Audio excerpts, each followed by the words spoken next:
बिस्मिल्लाहिर्रहमानिर्रहीम। अस्सलाम वालेकुम डियर फ्रेंड्स। आज के इस क्लास में हम बात करेंगे objectives and errors of the quality control के। ऑब्जेक्टिव्स क्या हैं क्वालिटी कंट्रोल के और किस तरह की एरर्स आ सकती हैं, और उसके बाद हम बात करेंगे एक्यूरेसी और प्रिसीशन के। एक्यूरेसी क्या है, प्रिसीशन क्या है, और किस तरह की एरर्स आ सकती हैं और उसे हम कैसे रिमूव करें।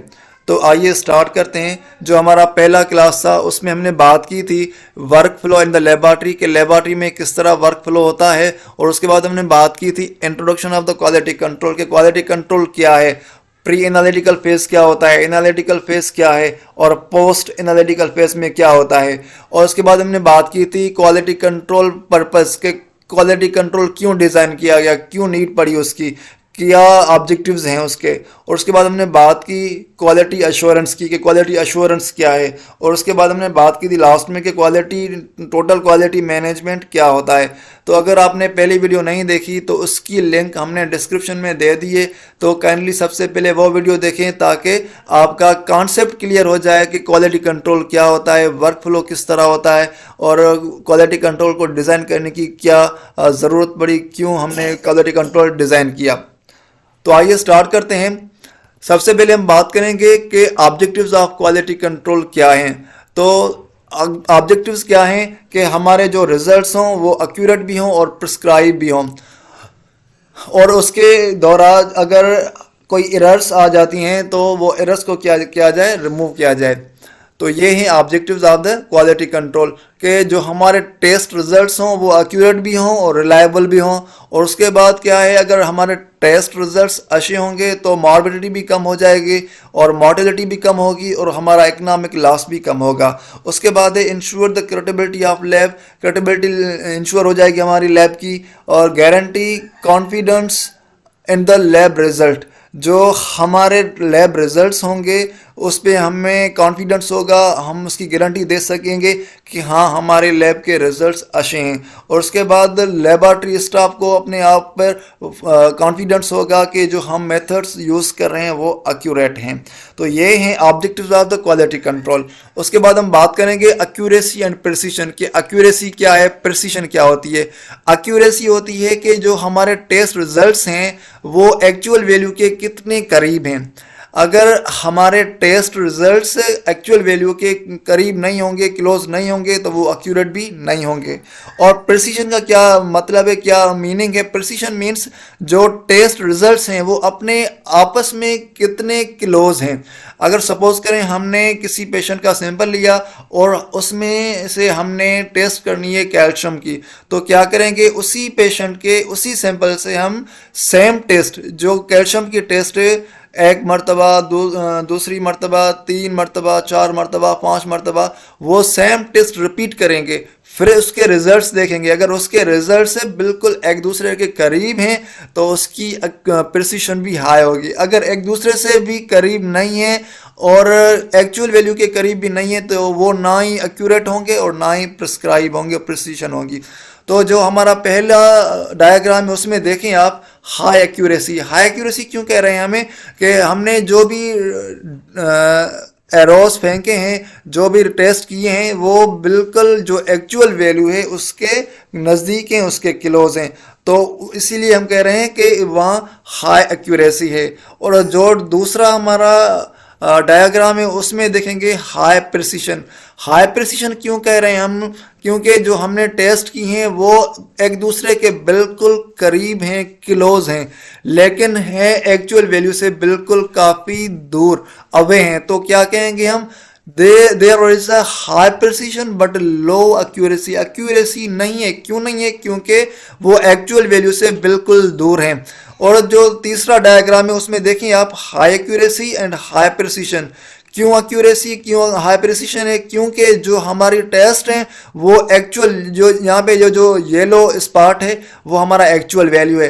तो जो हमारी टेस्ट हैं वो एक्चुअल वैल्यू के बिल्कुल नज़दीक हैं, क्लोज हैं, और जो भी हमने टेस्ट किए हैं सारी एक दूसरे से भी क्लोज हैं।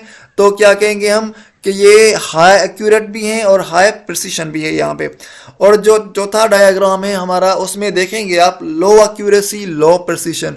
क्यों लो एक्यूरेसी है, लो प्रिसिशन है? क्योंकि जो हमारे टेस्ट रिजल्ट्स हैं वो एक्चुअल वैल्यू से भी काफ़ी दूर हैं और अपने आपस में भी एक दूसरे से दूर हैं। तो एक्यूरेसी क्या है? How much test results are close towards original value, के जो हमारे टेस्ट रिजल्ट्स हैं वो ओरिजिनल वैल्यू के कितने करीब हैं। और उसके बाद closeness of the results to the actual value, और हम इस तरह भी इसे डिफाइन कर सकते हैं एक्यूरेसी के रेसी को, क्योंकि closeness of the test results of the to the actual value, के जो हमने टेस्ट की हैं उसके जो रिजल्ट्स हैं वो एक्चुअल वैल्यू के कितने करीब हैं।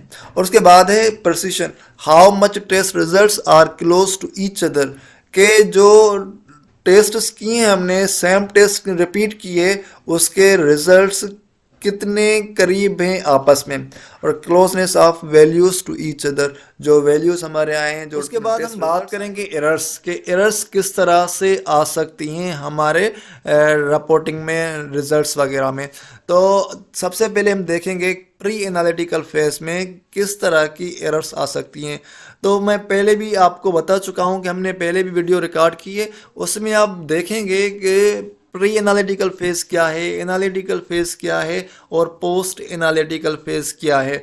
तो सबसे पहले आप हमारी वो पहली वीडियो देखें, उसकी लिंक हमने डिस्क्रिप्शन में दे दी है ताकि आपके कॉन्सेप्ट क्लियर हो जाएं कि प्री एनालिटिकल फेज क्या है, एनालिटिकल फेज क्या है और पोस्ट एनालिटिकल फेज क्या है, उसमें क्या होता है। तो सबसे पहले हम बात करेंगे प्री एनालिटिकल फेज के दौरान किस तरह की एरर्स आ सकती हैं। तो सबसे पहले है लेबलिंग एरर, कि लेबलिंग एरर हो सकती है हमारी। तो हमें ख्याल करना है, जो लेबल लेना है हमें अपना लेना है और लेबल हमें अपने वो करेक्ट वायल पे लगाना है। और दूसरा है करेक्ट वायल चूज़ करना, हमें चूज़ करना है करेक्ट वायल, जो टेस्ट करवानी है वायल भी उसका हमें लेना है। उसके बाद है patient identification. Patient identification means के हमें पेशेंट की आइडेंटिफिकेशन करनी है कि ये जिस पेशेंट का वायल है, जिसका लेबल लगा हुआ है, सैंपल भी उसी का उसी में डालना है। अगर हमने ख्याल नहीं किया और पेशेंट कोई और था और जो सेम करेक्ट वायल जो वायल था किसी और पेशेंट का था, तो क्या होगा, जो रिजल्ट्स आएंगे हमारे नाम वो किसी और पेशेंट की आएंगी, क्योंकि लेबल तो हमारा था लेकिन उसमें जो सैंपल पोर किया गया वो किसी और पेशेंट का था।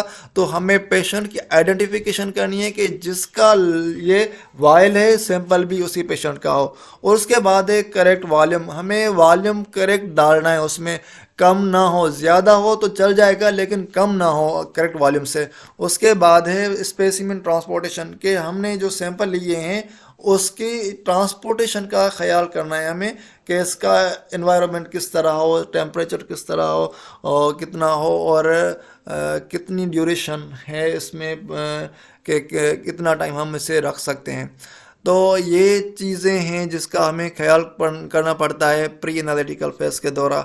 उसके बाद है एनालिटिकल फेज़ के, एनालिटिकल फेज़ में किस तरह की एरर्स आ सकती हैं, चांसेस हैं। राइट टेक्निक, अगर हमें राइट टेक्निक का पता नहीं है कि क्या टेक्निक सही है, क्या करेक्ट है, क्या करेक्ट नहीं है, अगर हम ऐसे ही यूज़ करेंगे तो रिज़ल्ट में वेरिएशन आ सकती है, हमारे रिज़ल्ट सही नहीं आ सकते। उसके बाद है राइट कंट्रोल, हमें राइट कंट्रोल लगाना है। ऐसा ना हो कि एक्सपायर कंट्रोल हो और किसी और का कंट्रोल हो और हमने मशीन में रन कर दिया तो हमें जो रिज़ल्ट मिलेंगे वो भी सही नहीं मिलेंगे। और उसके बाद है इंस्ट्रूमेंट्स कैलिब्रेशन, हमें सबसे पहले क्या होता है कि एनालाइज़र की, इंस्ट्रूमेंट की क्या करनी पड़ती है, कैलिब्रेशन करनी पड़ती है कि हम देखें कि ये हमारा एनालाइज़र रेडी है कि नहीं है। उसके बाद है एग्जिट टाइम, हमें टेस्ट का रिज़ल्ट एग्जिट टाइम में देना है, नोट करना है। आपने देखी होगी ESR test, erythrocyte sedimentation rate, जो हम ब्लैक वायल में हम लेते हैं, उसका टाइम जो होता है वो 1 घंटा होता है। अगर हमने लगा तो लिया लेकिन जो उसका रिज़ल्ट नोट किया 1.5 घंटे के बाद, 2 घंटे के बाद अगर हमने उसका रिज़ल्ट नोट किया तो जो रिज़ल्ट आएगा उसका हाई आ जाएगा, तो हमारे जो रिज़ल्ट्स होंगे वो एक्यूरेट नहीं होंगे। तो उसका क्या करना है, हमें एग्जिट टाइम में रिज़ल्ट जो है नोट करना होता है। उसके बाद है पेशेंट के सैंपल को रख देना, पूरी बेच आने का वेट करना, ये गलत बात है। जितने पेशेंट के सैंपल आ चुके हैं हमें वो रन करने परफॉर्म करने हैं। उसके बाद है पोस्ट एनालिटिकल फेज के। पोस्ट एनालिटिकल फेज में किस तरह की एरर्स आ सकती हैं। राइट, सबसे पहले राइट रिपोर्टिंग। हमें राइट रिपोर्टिंग करनी होती है। जो पेशेंट का सैंपल है उसे देखना पड़ता है, उसके रिजल्ट्स को देखना पड़ता है, उसकी हिस्ट्री देखनी पड़ती है कि ये जो रिजल्ट्स आए हैं ये उसके मुतालिक हैं कि नहीं है। उसके बाद है राइट रिकॉर्ड। जो रिकॉर्ड है पेशेंट का वो हमें अपने पास रखना होता है। अगर किसी पेशेंट की टेस्ट वगैरह रिपोर्ट वगैरह गायब हो जाती है तो दोबारा अगर वो हमारे पास आए तो हम उसे उसकी कॉपी दे सकें। उसके बाद है रिपोर्ट डिलीवर टाइमली, कि जो हमारी रिपोर्ट है वो टाइम से हम डिलीवर करें ताकि पेशेंट जो है वो अपना ट्रीटमेंट ले सके टाइम से। उसके बाद है report give to the right patient. कोई ऐसी रिपोर्ट होती है जो किसी और को हम नहीं दे सकते, पेशेंट की प्राइवेसी होती है, तो इसीलिए जो हमें रिपोर्ट देनी है वो भी करेक्ट पेशेंट को देनी है, करेक्ट इंडिविजुअल को देनी है।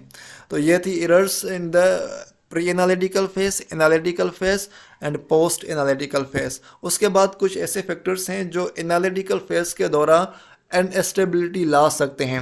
तो नेक्स्ट वीडियो में हम बात करेंगे कौन से फैक्टर हैं जो इनस्टेबिलिटी ला सकते हैं और कौन सा ऐसा स्टेबल मॉनिटरिंग सिस्टम है जो उन इनस्टेबिलिटीज़ को डिटेक्ट करता है, मॉनिटर करता है।